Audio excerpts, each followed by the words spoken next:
vous asseoir. Le président.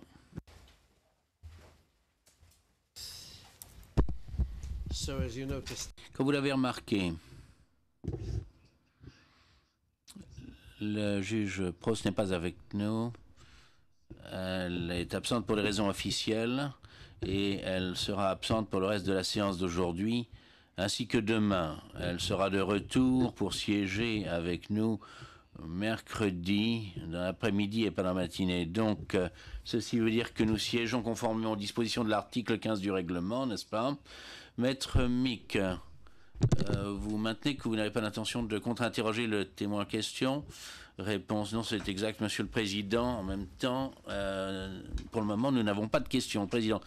Merci, Madame Nikolic. Maître Bourgon, merci, Monsieur le Président. J'aurais un très bref contre-interrogatoire à faire. Le Président, allez-y. Maître Bourgon, question. Bonjour, Monsieur Krajnik. Réponse, bonjour. Question. Mon nom est Stéphane Bourgon. Je suis conseil dans ce procès pour le compte de Drago Nikolic. Le contre-interrogatoire que je souhaite faire sera assez bref. Je n'ai que quelques questions à vous poser. La première étant la suivante. Sur la base de votre déposition et des réponses que vous avez faites à mon confrère, M. Zivanovic, Maître Zivanovic, je reprends l'interprète, et il me semble que le gouvernement de la Republika Srpska ainsi que l'Assemblée a fait tout ce qui pouvait être fait de façon à éviter la guerre en Bosnie. Seriez-vous d'accord avec moi? Réponse. Oui. Mon point de vue, c'est que vous avez raison. Question. Ma deuxième question, Monsieur Krajnik, c'est que si on revient sur la question de votre rôle personnel et de votre participation en tant que président de l'Assemblée de la Republika Srpska au cours de la guerre en Bosnie. Et je veux parler de la période qui va de 1992 à 1996, surprend l'interprète. Quelle connaissance avez-vous? Que savez-vous, en l'occurrence, de l'existence ou non d'une politique au sein de la Republika Srpska, du gouvernement de la Republika Srpska et ou de l'Assemblée de la Republika Srpska de se débarrasser de la population musulmane ou croate qui vivait en Bosnie? Réponse. Non.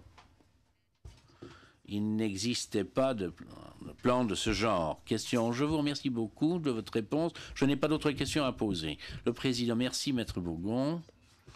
Maître Lazarevitch. Maître Lazarevitch, microphone, s'il vous plaît. Comme nous l'avons déjà fait savoir, nous n'avons pas de contre-interrogatoire, nous n'avons pas de questions à poser. Maître Bourgon. Très brièvement, Monsieur le Président. Please go ahead. Allez-y. Krajnik, vous avez dit tout à l'heure, c'était à la page 47, que vous pourriez expliquer pourquoi la décision de publier les objectifs stratégiques était prise seulement le 25 novembre 1993. Pourriez-vous nous dire effectivement pourquoi ces décisions de publier ces objectifs stratégiques étaient prises pratiquement un an et demi après l'Assemblée du 12 mai 1992?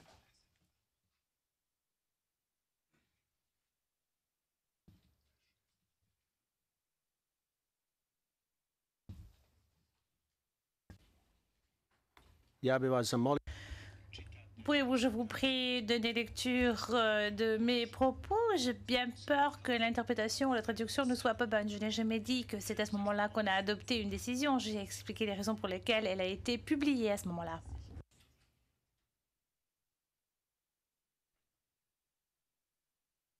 Il va s'agir effectivement d'un problème d'interprétation.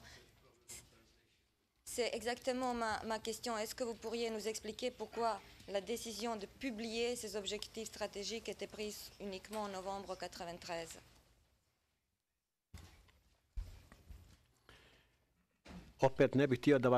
De nouveau, je ne voudrais pas vous corriger, mais j'essaierai de répondre à votre question.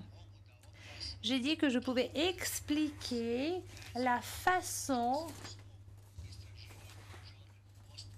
dont tout s'est déroulé dans le cadre des enquêtes que j'ai faites pour interjeter appel, car j'ai pu établir dans le document la raison pour laquelle il est arrivé une erreur et pour laquelle on n'a pas publié ces objectifs stratégiques.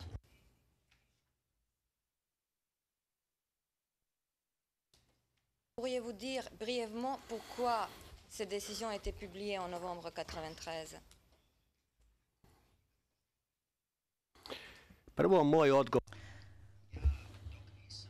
Voici d'abord. Avant d'avoir les documents physiquement en ma possession, je ne pouvais pas me rappeler des raisons pour lesquelles ils ont été publiés. Ce que je vous dirai a trait aux documents que j'ai trouvés dans le cadre de mon appel, de la préparation de l'appel. Et ce sont des documents que j'ai trouvés samedi dernier après la conversation avec Maître Jivanovic.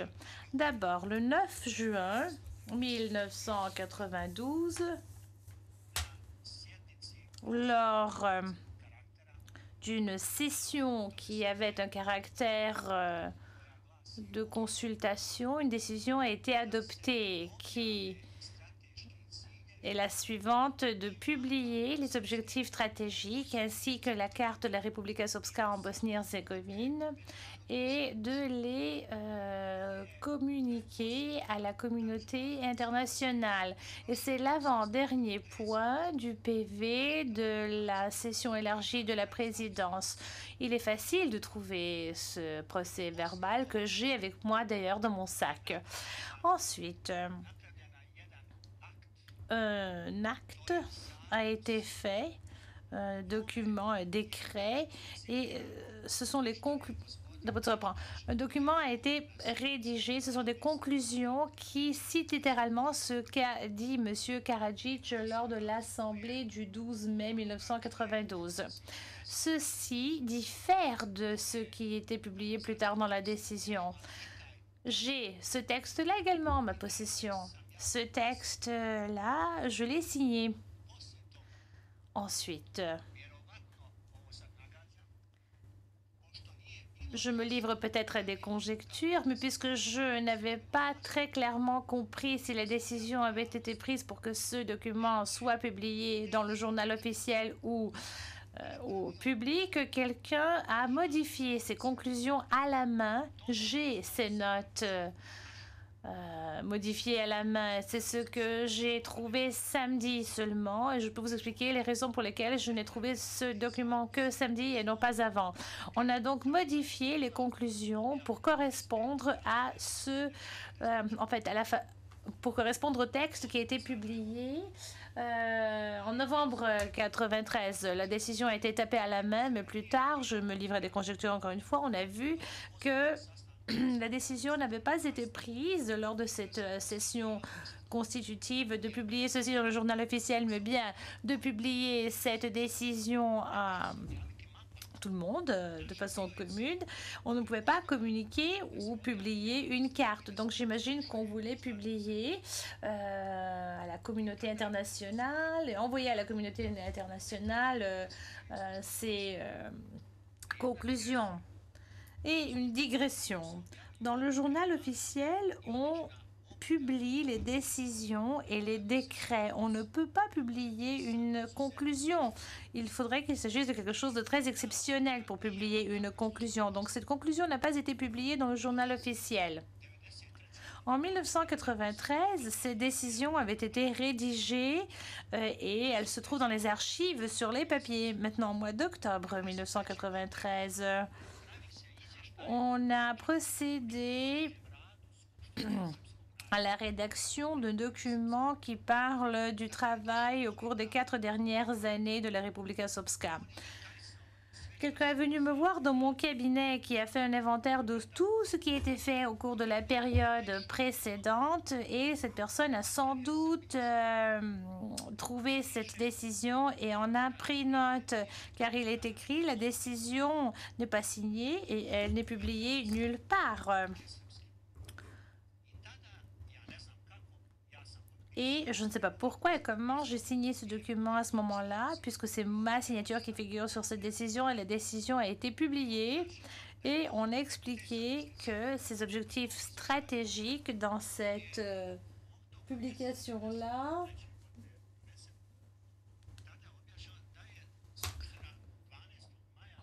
avait été publié en 93. On a expliqué que l'Assemblée du 12 mai a adopté ce document et on a parlé dans les objectifs stratégiques. Tous ces documents existent ici. Si vous voulez, je peux les montrer.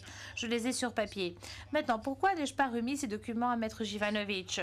Je ne savais pas qu'il y avait des modifications et que les décisions avaient été adoptées ou prises lors de mon témoignage dans mon affaire. Et je n'ai pas non plus eu connaissance de ces documents lors de mon appel. Mes enquêteurs m'ont remis un très grand nombre de documents. La décision avait été publiée en 10 exemplaires ou peut-être plus. Et il y avait également en annexe les notes sténographiques de la session de l'Assemblée et il y avait dans ces documents ces décisions modifiées également. Et c'est la raison pour laquelle j'ai fait un lien entre les raisons pour lesquelles elle a été publiée en 93 et non pas en 92. C'était ces documents constituaient le chaînon manquant, si vous voulez. Maintenant, je vais vous dire autre chose. En 1992, le 12 juin, on a procédé à un protocole. En fait, tous ces documents ont été d'abord fait partie d'un protocole et ensuite signés. Donc, le protocole de 1992 figure sur ce document. Tous les autres documents signés et ont été rédigés le 12 mai, alors que cet acte-là a été enregistré dans le protocole du 12 mai. Alors, c'est tout ce que je voulais vous dire pour vous venir en aide à vous et au juge de la Chambre. Et si vous le souhaitez, je pourrais remettre ces documents car je voudrais que la vérité soit faite pour comprendre pourquoi quelque chose a été fait d'une façon ou d'une autre. Tout ceci, bien sûr, est basé sur les documents. Je vous remercie beaucoup, je n'ai pas d'autres questions. Merci, madame. Mr. Kirgovich. Président.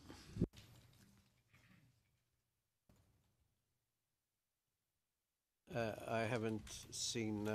Maître Kirgovich, avez-vous des questions? Réponse non. Monsieur le Président. All right. Thank you. Mr. Haynes. Président, je n'avais pas vu le compte rendu. Bien. Maître Haynes, non, merci, Monsieur le Président. Le Président, je vous remercie. Alors, ceci veut dire, Monsieur Nichols, que maintenant... voyons, Maître Zianovic avait estimé qu'il fallait 9 à 10 heures, en fait 9 heures pour l'interrogatoire principal de ce témoin. Mais je dispose ici d'un autre document qui parle de 6 heures. Alors, combien de temps prévoyez-vous que durera votre contre-interrogatoire ou qu'il faudra de temps, Maître Nichols, Monsieur le Président? Je prévois que ça ira jusqu'à demain. Il faut que je revoie le compte-rendu ce soir et je pense que je devrais pouvoir être... en mesure de réduire un peu le compte interrogatoire, mais je pense qu'il me faudra quelques heures. Il y a quelques éléments nouveaux d'information ici, et franchement, je ne comprends pas absolument tout, le Président. Que voulez-vous dire par quelques heures? Monsieur Nichols, je pense que je pourrais peut-être le faire en moins de temps que mes estimations d'origine, peut-être deux séances de volets d'audience, le Président. Bien, mais alors vous prévoyez qu'il vous faudra toute la journée de demain, Monsieur Nichols, non, le Président. Donc ça veut dire qu'il vous faudra... Un témoin qui est un témoin commun de la défense Popovic, Behara et Miletic. Le témoin est arrivé seulement ce matin à La Haye. Il aura une session en proofing aujourd'hui avec la défense Popovic. S'il commence demain, nous n'aurons pas de possibilité de voir le témoin avant qu'il commence de témoigner. Et en plus, je pense qu'on mettra aussi bien nos collègues de la défense que nos collègues du procureur dans une situation impossible parce qu'ils n'ont pas obtenu encore la liste définitive des documents et de tout le reste. Referring to Président, vous êtes en train de parler de Lazic. Je comprends, votre prochain témoin sera Milienko Lazic, c'est cela? What's the problem with that, Madame Pavot? Ivanovic, c'est exact. Je crois qu'il y avait un problème d'interprétation. C'est un témoin qui est aussi bien le témoin de la défense de Popovic, de Beara et de Miletic. Donc, la défense de Popovic aura une occasion d'avoir une session proofing aujourd'hui avec le témoin, mais les défenses Beara et Miletic n'auront pas cette occasion-là. Yeah, but we can't go on like. Bah, oui, mais c'est la raison pour laquelle, quand nous avions la conférence préalable à au moyen de la défense, je l'ai dit et je l'ai répété je ne sais pas combien de fois, qu'il faut que vous vous organisiez. Nous ne pouvons pas perdre de temps ici. Demain, nous commençons à entendre Lazic et il faudra que vous nous disiez un peu avant, Maître Ivanovic, si vous avez toujours l'intention d'utiliser les 17h30 que vous aviez évoquées, ou si vous avez fait comme vous avez fait aujourd'hui, c'est-à-dire réduire à 9h, de 9h à 1h. Maître Ivanovic, 17h30, c'est le temps que j'avais estimé pour pouvoir procéder à l'interrogatoire avec mes collègues pour le compte interrogatoire, c'est-à-dire que mon interrogateur, le président. Mais alors ça comprend tout le monde. Demain, vous allez commencer avec Lazic et ensuite nous allons essayer de nous organiser d'une façon qui fera que, bon, si vous avez besoin de plus de temps, bon, nous verrons également pour Bérin. Aller brièvement à huis clos, j'aimerais vous informer d'une situation. Yes, of course, Madame. Let's go into private session for a short. Oui, bien sûr, maître. Allons donc en audience à huis clos partiel pour un instant. Nous sommes en audience publique, ce qui veut dire également, mesdames et messieurs, que il faut que je vous répète qu'il est nécessaire que nous nous organisions, plutôt qu'il vous faut vous organiser entre vous en fonction de cela. Nous avons nos propres problèmes.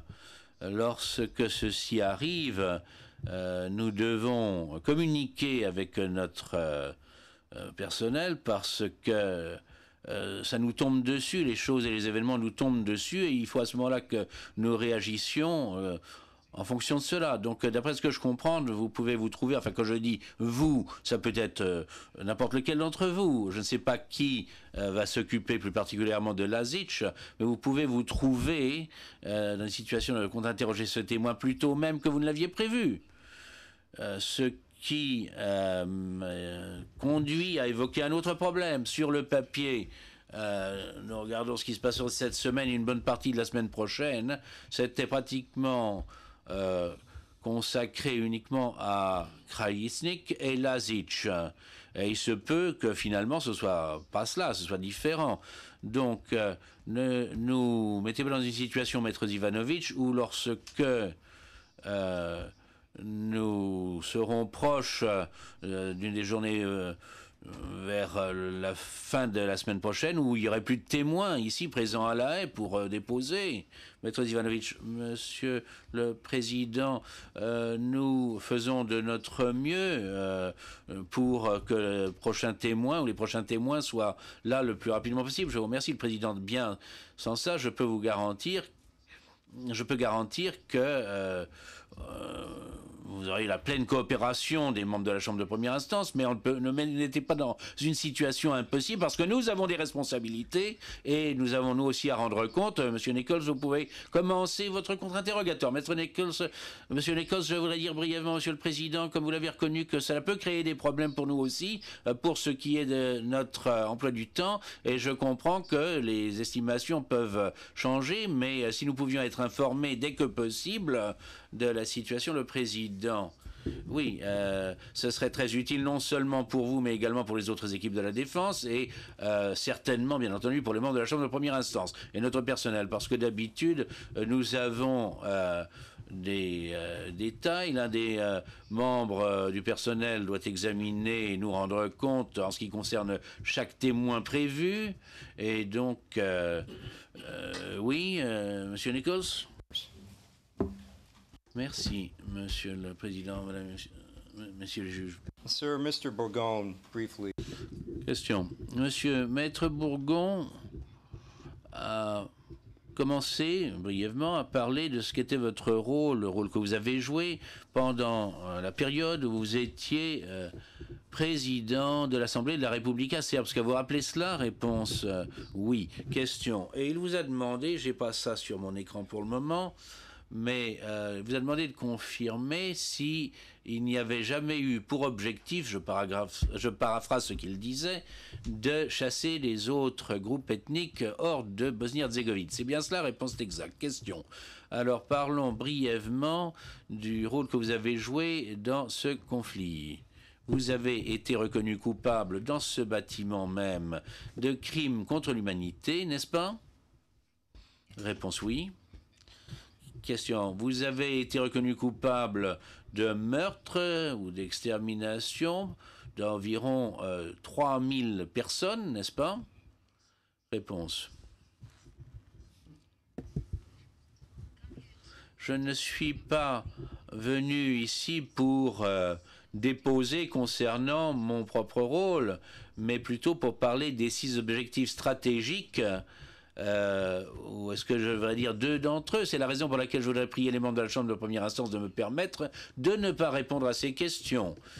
Si nous pouvions nous centrer sur les questions essentielles pour lesquelles j'ai été appelé à comparaître ici, je ne souhaite pas être mal compris ou je ne souhaiterais pas que mes déclarations soient utilisées de façon abusive aux fins de l'appel que j'ai interjeté. C'est une affaire distincte dont je dois m'occuper.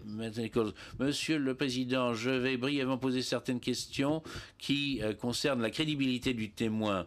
Il s'agit simplement de faits que je souhaite voir inscrits au compte-rendu. Le Président, bon, allez-y. S'il est nécessaire d'expliquer au témoin quelle est exactement la situation en droit, nous le ferons. Mais dans l'intervalle, je pense que vous pouvez en toute sûreté passer à votre prochaine question. Monsieur Nichols, question. Vous avez également été reconnu coupable, pénalement responsable, du déplacement forcé de plus de 100 000 musulmans et croates, n'est-ce pas? C'est bien ce que dit le jugement à la fin de votre procès au paragraphe 1144. Réponse. J'ai été reconnu coupable de nettoyage ethnique et de persécution et je ne sais pas quel est le nombre de personnes. Question. Et puisque Maître Bourgon a évoqué votre rôle pour apprécier votre responsabilité, la Chambre a conclu, la Chambre de première instance a conclu à votre participation dans votre position qui était essentielle pour ce qui était de commettre les crimes qui sont reprochés dans l'acte d'accusation. N'est-ce pas, le Président? Oui, Maître Zivanovic. Maître Zivanovic, je voudrais objecter à cette question parce qu'il s'agit là d'une analyse du jugement dans une autre affaire qui concerne le témoin. Monsieur Nichols, oui, il s'agit directement de la crédibilité du témoin, Monsieur le Président. Le Président, c'est une question directe qui est très simple, qui appelle une réponse très simple. Si le témoin est au courant ou s'il connaît les détails du jugement qui a été rendu contre lui, la question est une question très simple, savoir s'il est d'accord avec le fait que la Chambre de première instance a décidé dans son procès, a constaté qu'il y avait sa participation et que sa position était essentielle pour les crimes commis tels que ils sont reprochés dans l'acte d'accusation dans l'acte d'accusation. Ce n'est pas le point de savoir s'il pense que, ou si oui ou non il est d'accord avec la décision de la Chambre de première instance, mais de savoir si la Chambre de première instance a effectivement décidé en ce sens, a statué en ce sens. Donc, Monsieur Kraïsnik, d'après vos souvenirs de ce que dit le jugement définitif de la Chambre de première instance. Whether you agree with the finding is another matter. C'est bien cela ce qui est dit en ce qui concerne les crimes commis tels que figurant dans l'acte d'accusation dans votre procès. Quant à savoir si vous êtes d'accord avec les décisions, c'est une autre question. Nous ne vous demanderons pas de faire de commentaires à ce sujet. Le témoin, la Chambre de première instance a jugé que j'étais l'un des personnages clés de l'entreprise criminelle commune dont le but était l'expulsion de la population non serbe, le président. Bien, ceci devrait suffire. Oui, Monsieur Nichols. Monsieur Nichols, merci. Question. Dernière question dans ce domaine. Vous avez déposé dans votre propre procès pendant 40 jours, au paragraphe 888 du jugement, il y a un paragraphe particulier concernant votre crédibilité. La Chambre de première instance a jugé que votre crédibilité était très faible. C'est bien cela? Réponse est exacte. Question. Bien. Je voudrais maintenant que nous parlions de la séance, la 16e session de l'Assemblée dont on a parlé. En tant que président de l'Assemblée, vous avez présidé cette session, n'est-ce pas? Réponse oui. Question. Et vous avez présidé pratiquement toutes les séances, je crois, de l'Assemblée de la RS, n'est-ce pas? Réponse. Je pense que c'est exact. Il y a eu des réunions où je suis parti plus tôt avant la fin, mais j'y ai certainement participé. Donc ma réponse est que j'étais présent à toutes les séances sauf une, bien qu'il se peut que j'ai quitté certaines d'entre elles avant la fin. Donc je pourrais avoir été présent pour la totalité ou seulement en partie des séances. Question. Bien. Pourrait-on voir, s'il vous plaît, la pièce P25? Il s'agit de la séance, de la 16e séance de l'Assemblée. Well, we're waiting for that to come up. Et en attendant qu'il apparaisse à l'écran, cette même session de l'Assemblée, vous vous rappelez que l'armée, enfin ce qui allait être appelé plus tard la VRS, a été officiellement créé. Réponse oui. Question. Et que Ratko Mladic a été désigné comme commandant, a été nommé comme commandant. Réponse oui. Question. Pourrait-on maintenant voir le texte anglais à la page 13?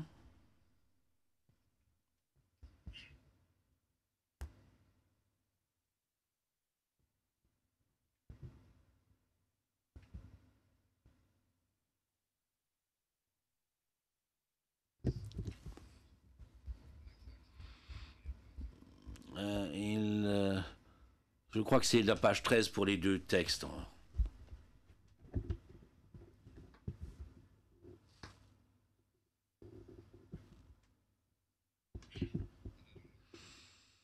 Je ne sais pas si quelqu'un a déjà le texte anglais. Moi, je ne l'ai pas. En tous les cas, si quelqu'un souhaite le voir. In any event, I just want to go over. Bon, en tout état de cause, je voudrais simplement revoir la façon dont Karadzic a énoncé le premier objectif stratégique. Je crois que mon confrère a lu la première partie et je souhaite continuer. Le premier goal est la séparation de deux autres communautés nationales, séparation en qualité d'État, et ensuite la séparation de ceux qui sont nos amis et qui ont employé chaque occasion, plus particulièrement dans ce siècle-ci, pour nous attaquer, et ils continueront de se faire si l'on reste ensemble dans un même État.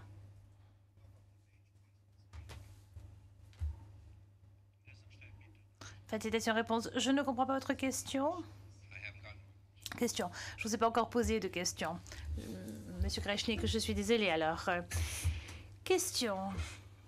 Vous souvenez-vous que M. Karadzic ait dit ceci lors de cette session? Réponse. Je ne me souviens pas qu'il ait dit cela textuellement, mais je crois qu'il a dit quelque chose dans ce sens-là, effectivement. Mes souvenirs ne sont pas exacts. Je ne peux pas vous dire ce qu'il a dit exactement. Question. Mais c'est consigné au compte-rendu d'audience. Vous pouvez le relire. Réponse oui, tout à fait. Question. Et là, dans le au compte-rendu d'audience, on voit qu'il parle dans son texte de la séparation des peuples. Réponse non, il ne parle pas de séparation de peuples. Je peux vous expliquer les raisons pour ce ton et pour ce vocabulaire. D'après ce que moi j'ai compris à l'époque, je peux vous dire que je savais ce qu'il avait l'intention de dire. Question. Alors votre réponse est non. Il ne s'agit pas d'une séparation de peuples. Réponse non. Let's go quickly now to the 42nd Assembly session. Question très bien. Passons rapidement à la 42e session, numéro 65 terre 3305, page 1 en anglais, page 1 en anglais, page 71 en BCS. Previously,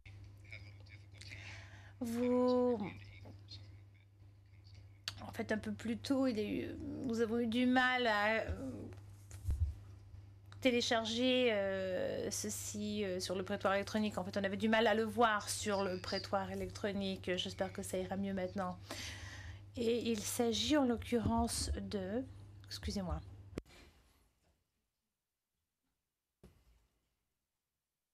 sorry, this is the 18th and 19th of July. Il s'agit du 18 et 19 juillet 1994, page 71 en BCS. En anglais, il s'agirait de la page première. The part I want you to J'aimerais attirer votre attention sur l'extrait suivant. Nous savons avec exactitude qu'il nous faut abandonner quelque chose. Le président, où est-ce exactement sur la page en haut, en bas Pouvez-vous nous guider, s'il vous plaît? It's at the bottom of Monsieur Nichols, c'est au bas de la page 71, en haut de la page 72 en BCS, le président. Et en anglais, Monsieur Nichols, en anglais, c'est vers le milieu du paragraphe. On le voit très bien à l'écran. Pour le témoin, il faudrait passer à la page 71, comme j'ai dit. I'll read it out while we're waiting, and if you need to read it in the screen, you can. Dr. Karadzic said, Le docteur Karadzic a dit lors de cette session de l'Assemblée, nous savons avec exactitude qu'il nous faut renoncer à quelque chose. Ceci est tout à fait clair. Et c'est sans l'ombre d'un doute. S'il nous faut atteindre notre objectif principal, à savoir de nous débarrasser des amis dans nos maisons, les Croates et les musulmans, de nos ennemis, pour ne pas être dans... et qu'il ne faut pas être dans le même état. This is Dr. Karadzic. De nouveau, c'est là que nous retrouvons les mêmes propos. Le docteur Karadzic nous dit qu'il ne faut pas... on ne peut pas rester dans les mêmes états avec les personnes appartenant à d'autres origines ethniques. Réponse non, il me faudrait d'abord savoir dans quel contexte ceci a été dit. Si je ne m'abuse, si j'avais en fait consulté l'ordre du jour de cette session, je pourrais vous dire exactement de quoi il en est, mais je crois que c'est dans un autre contexte que ceci a été dit. Question, d'accord, très bien. Très brièvement. Je demanderai que l'on affiche le document P0 2755 à l'écran, s'il vous plaît. This is the official Gazette. Journal officiel de la Republika Srpska, 26 novembre 1993. Une publication relative à la décision sur la décision relative aux objectifs stratégiques pour le peuple en Bosnie-Herzégovine. Je vais vous donner lecture du préambule au point 386. Lors de la session tenue le 12 mai 1992, l'Assemblée du peuple serbe en Bosnie-Herzégovine a adopté la décision qui suit. Et ensuite, on énumère les 6 objectifs stratégiques. Très brièvement, pour être tout à fait précis, nous n'avons pas vu encore ceci lors de l'interrogatoire principal. Et cette publication fait référence de nouveau aux 6 objectifs stratégiques dont on a parlé lors de la 12e session, lors de la session du 12 mai à Banja Luka, n'est-ce pas? Réponse non. Non, ce n'est pas exact. Ces objectifs stratégiques diffèrent des objectifs énoncés par le docteur Karadzic. Question, très bien. Examinons maintenant ensemble la 16e session de l'Assemblée pour voir ce qui a été dit en cette date-là.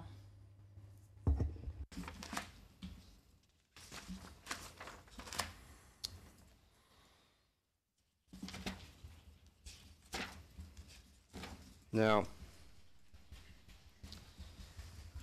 Bosanska Krupa. Une question. Bosanska Krupa était l'une des municipalités se trouvant à l'intérieur de la région autonome de Krajina, l'Arak, n'est-ce pas? Réponse non. Pas au début, elle ne faisait pas partie de l'Arak puisque une partie de cette entité a fait partie de cette ville, est entrée dans la composition de l'Arak, peut-être même après la guerre, je ne sais pas, mais c'était...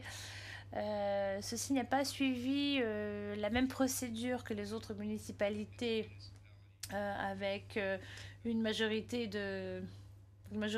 population majoritairement serbe. Question.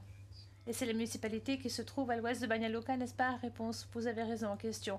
Et certaines parties se trouvent le long de la rivière Una? Réponse, oui. En fait, la municipalité se trouve des 2 côtés de la rivière Una.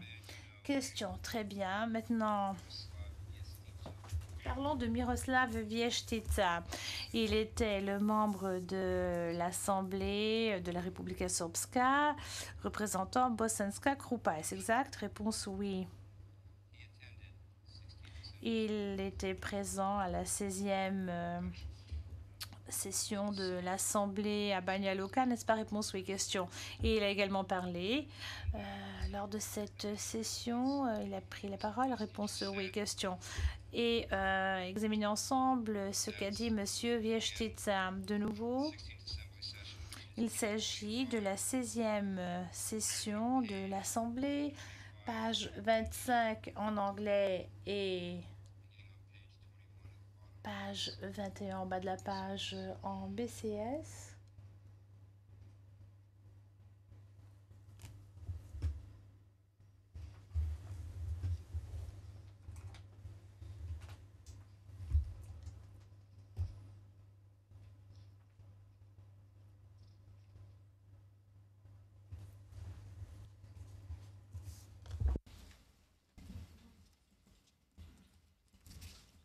It may be on page 22 of the BCS, but what I still have. C'est peut-être la page 22 en BCS, mais ce que j'ai à l'écran, c'est le document précédent.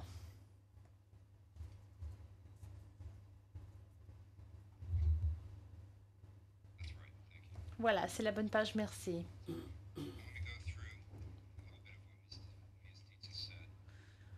Passons en revue ce qu'a dit M. Vještica.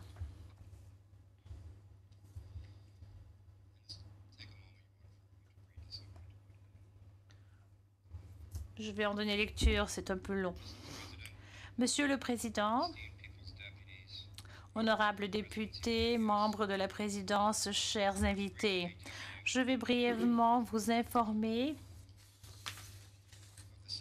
de la situation sur le théâtre des opérations dans la municipalité serbe de Bosanska Krupa. Ensuite, il dit qu'il sera court et il parle immédiatement tout de suite des 6 objectifs stratégiques dont il a entendu parler ce jour-là, le 12 mai à Banja Luka. Il dit, je cite, « Je donne mon consentement plein et entier aux 6 stratégiques objectifs qui ont été proposés, mais les personnes doivent être nommées qui seront responsables pour mener à bien les activités reliées à chacun de ces objectifs stratégiques. Je ne crois pas qu'il est suffisant de dire ici que la rivière Save est notre frontière, se reprend l'interprète. Et ensuite, il a appris au cours de la journée que Bosanski Brod était tombé, qu'il n'y avait plus de Serbes là-bas. Et il continue un peu plus loin et dit « Qu'est-ce que nous avons fait dans la municipalité serbe de Bosanska Krupa ?» Je dois vous rappeler que les Serbes n'ont compromis que 45% de la municipalité serbe de Bosanska. Non, comment engagé que 45% de la municipalité de Bosanska Krupa. Il y a 14 500 d'entre nous et 47 000 musulmans. Et comme notre président a dit, s'agissant de la municipalité serbe de Bosanska Krupa, nous ne voulions pas la guerre, mais nous avons été contraints à la faire. Et un peu plus bas, il dit, pendant des années, nous nous sommes préparés pour la guerre. Nous savions qu'une guerre ne serait pas, qu'il ne serait pas possible d'éviter la guerre. Un peu plus bas, il poursuit et dit, enfin, il parle de la situation sur le terrain à Krupa.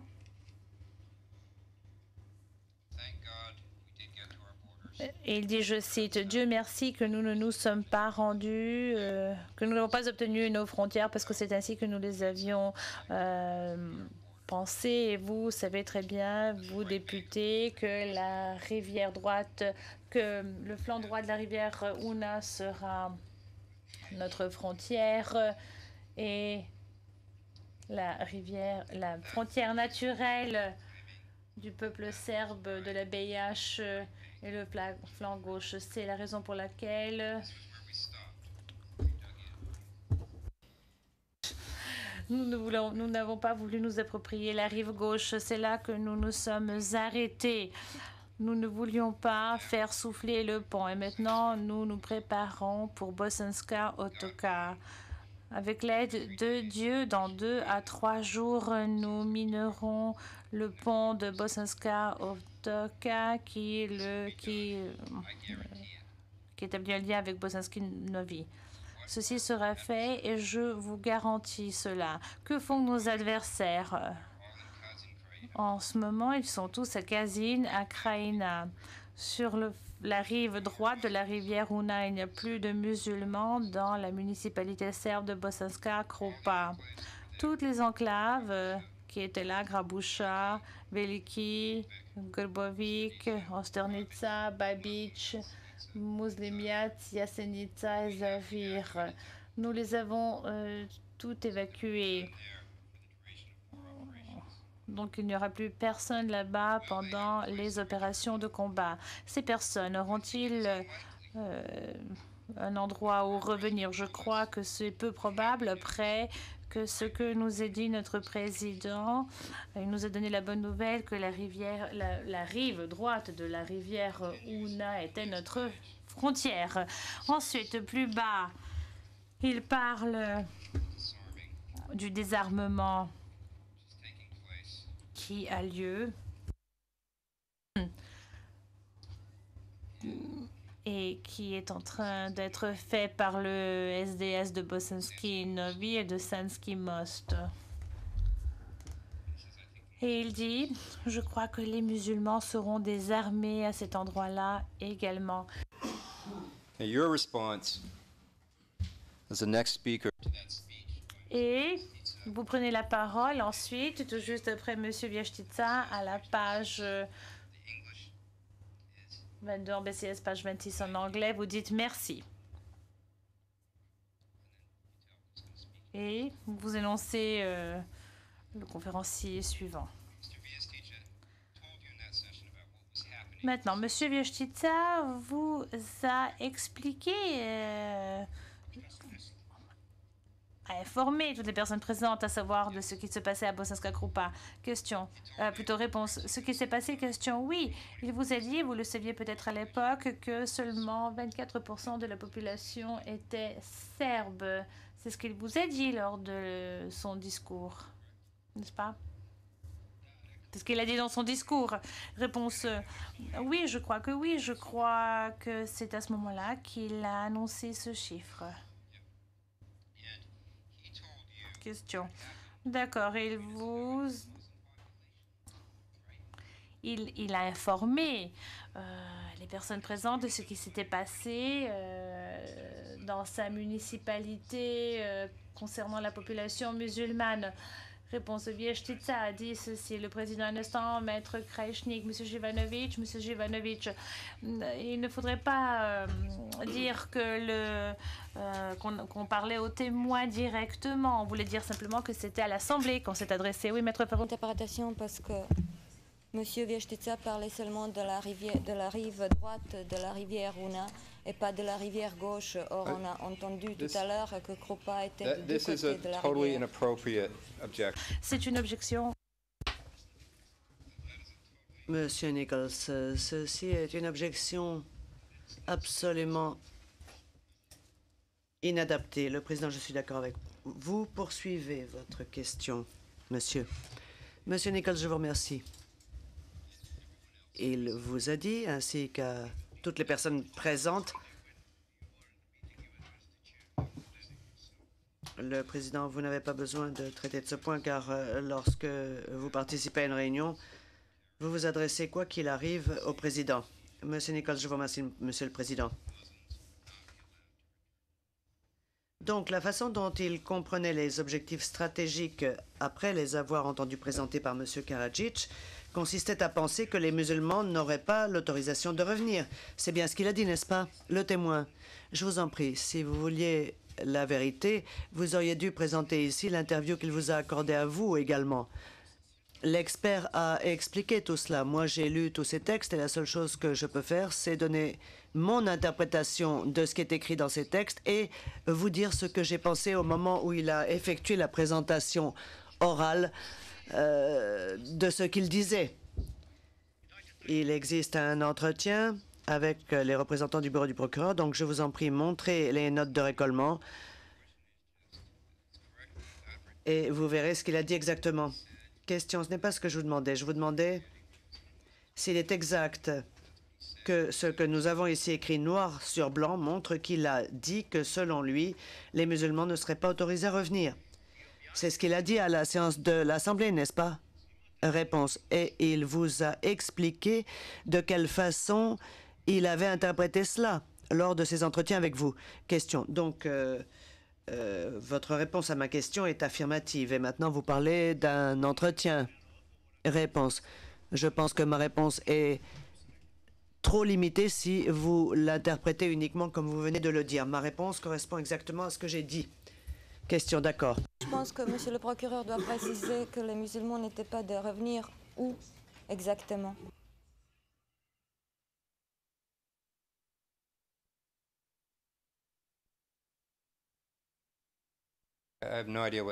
Monsieur Nichols, je n'ai absolument pas la moindre idée de la nature de l'objection. Le président, moi non plus. Elle est sans doute due au fait que le lieu exact où les musulmans ne seraient pas autorisés à revenir n'a pas été mentionné précisément. Mais nous pouvons, je crois, passer à votre question suivante, monsieur Nichols.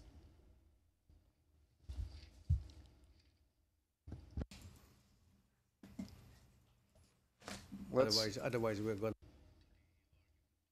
Sinon, nous allons devoir rentrer dans la polémique relative à la signification exacte de la rive droite de la rivière Una, à savoir est-ce que cette rive a le moindre rapport avec Bosanska Krupa ou est-ce qu'elle a un rapport plus élargi. Enfin, allez-y, monsieur Nichols, je crois que ceci ressort très clairement du texte. Les musulmans ont été évacués de cette enclave et de cette municipalité. Ils n'auront pas l'autorisation d'y revenir. C'est ce qui est écrit dans le texte. Le président, il a répondu à la question. Maître Bourgon, avançons. Maître Bourgon, merci, monsieur le président. Le président, passons à votre question suivante, monsieur Nichols. Monsieur Nichols, j'aimerais, dans le peu de temps qui nous reste aujourd'hui, que nous parlions de certains événements survenus peu de temps après la 16e séance de l'Assemblée, n'est-ce pas? Signe affirmatif de la tête du témoin. Le témoin, oui. Je vous en prie. Question, je demande l'affichage du document 65 ter, numéro 3252.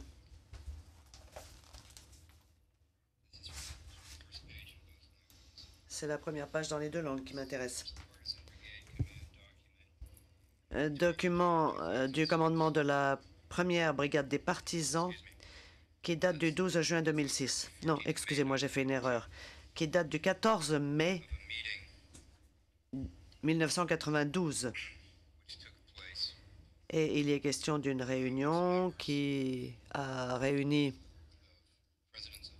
les membres de la présidence d'un certain nombre de municipalités serbes dans la région de la... We can see the agenda is number 1, review of the military and political situation in the municipalities. Number 3, de la région autonome serbe en présence d'un certain nombre de commandants. Nous voyons que le point 1 de l'ordre du jour consiste à passer en revue la situation politique et militaire dans ces municipalités. Et au point 3 de l'ordre du jour, nous voyons qu'il est prévu d'examiner les messages provenant de la réunion des forces armées de la Krajina serbe avec l'armée de la République serbe de Bosnie-Herzégovine à Banja Luka le 12 mai 1992. Ont assisté à cette réunion, je vais vous donner le nom de certains participants, le commandant de la 30e division des partisans, le colonel Stanislav Galic, le commandant de la 6e brigade des partisans, le colonel Branko Basiara, qui était alors commandant de la 6e brigade de Krajina, le chef de la 30e division, le lieutenant-colonel Stefan Tsokevic et le commandant de la défense territoriale de Ključ, le commandant Boško Lukic, ainsi que le président de la mairie de Ključ, Jovo Banjac, et il y avait aussi d'autres participants. Passons maintenant à la page 3. Dans les deux langues de ce document, nous voyons que le président de la municipalité de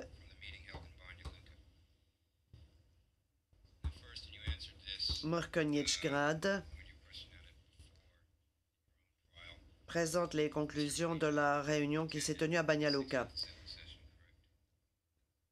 Avant votre procès, lorsqu'on vous a interrogé sur ce point, vous avez dit que M. Manica, Milan Manica, avait assisté à la 16e réunion de l'Assemblée, n'est-ce pas? Le président de la municipalité de Mrkonjić-Grad. Réponse. Monsieur Manica était député. Il a sans doute assisté à cette réunion.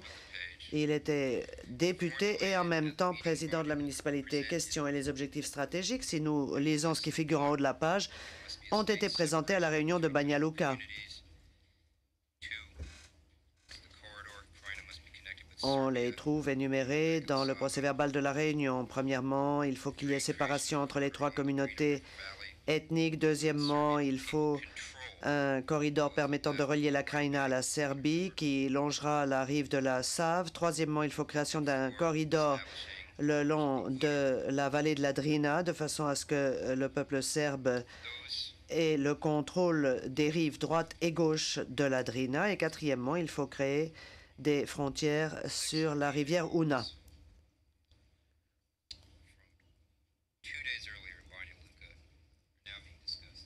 Donc, les 6 objectifs stratégiques présentés 2 jours avant à la réunion de Banja Luka sont maintenant discutés durant cette nouvelle réunion, n'est-ce pas? Réponse à la lecture de ce document, on voit qu'un débat a eu lieu durant cette réunion. Question. Bien.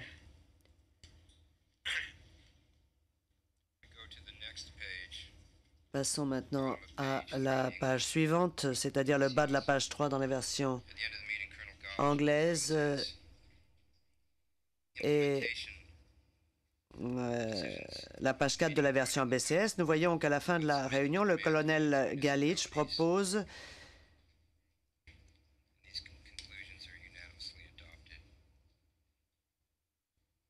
de parfaire les décisions prises à la réunion de Banja Luka en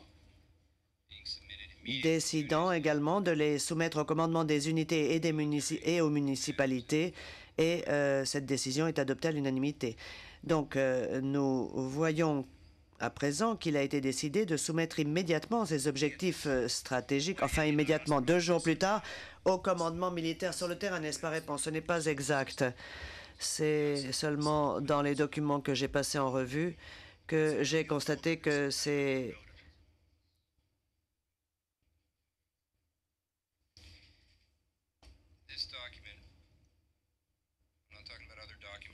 les objectifs ont été présentés plus tard et j'ai passé en revue tous les documents concernant cette question lorsque j'étais à Belgrade. Ce jour-là, j'étais à Belgrade. Question. Je ne vous parle pas d'autres documents ou de documents que vous avez découverts par la suite.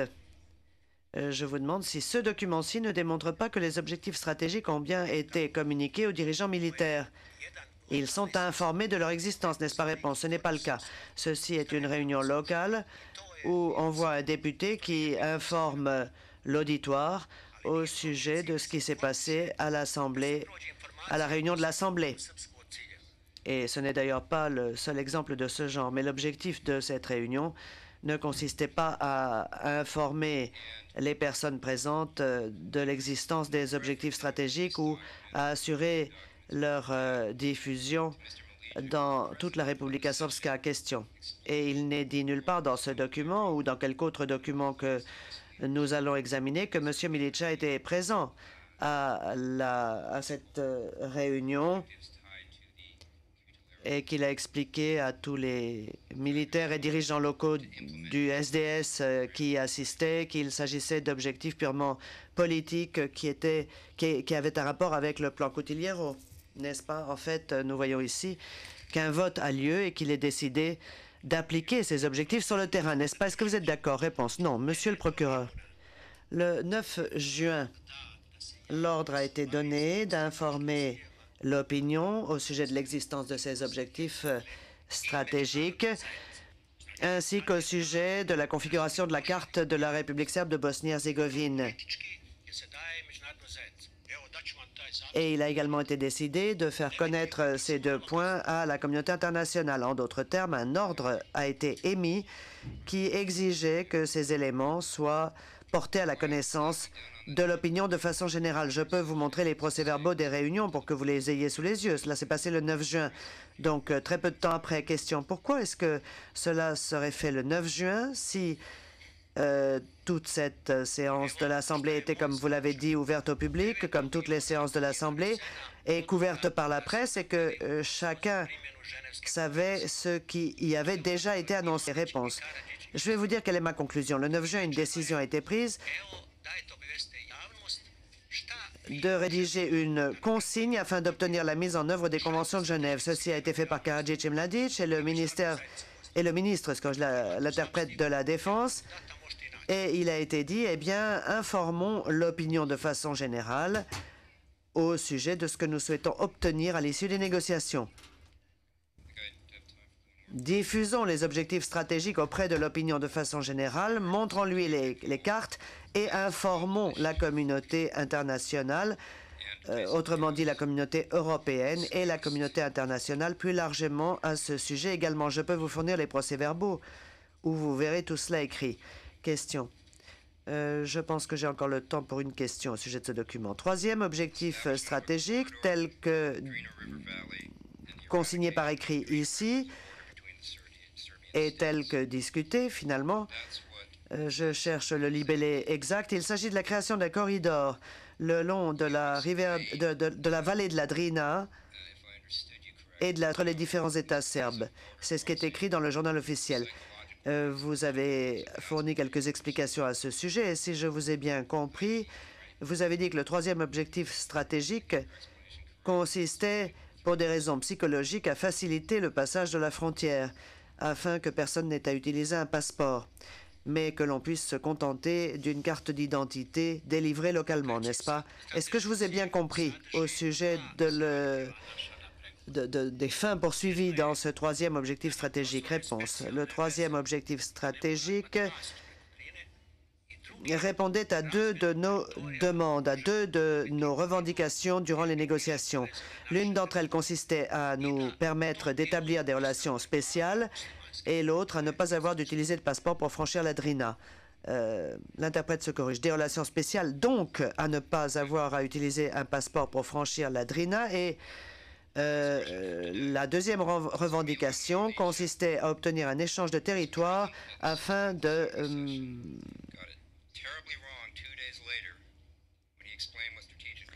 mettre un terme à la situation par laquelle, en l'absence de corridor, il existait des enclaves musulmanes au bord de cette région. Voilà sur le fond quelles étaient les fins poursuivies par ce troisième objectif stratégique. Dernière question pour aujourd'hui. Donc Milan Maliachak, qui assistait à la 16e réunion de l'Assemblée, a très mal compris 2 jours plus tard ce qui s'y était passé lorsqu'il a expliqué la nature de ce troisième objectif stratégique en disant qu'il s'agissait de créer un corridor le long de la vallée de la Drina pour que la population serbe puisse contrôler les rives gauche et droite de la Drina, n'est-ce pas? Réponse. Toute personne qui procède à une interprétation de quelque chose a la liberté de comprendre cela comme elle le juge bon au moment où elle le fait. Je ne dis pas que cela a été fait délibérément. Je ne dis pas qu'il l'a fait délibérément pour tromper les gens, mais il n'a pas interprété les choses comme nous l'avions envisagé s'agissant de l'application de cet objectif stratégique. Le président, il faut nous arrêter. Nous reprendrons demain à 9 h. Merci.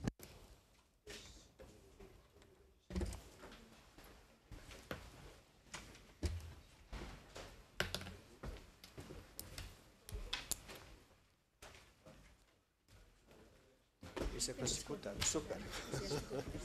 Oh.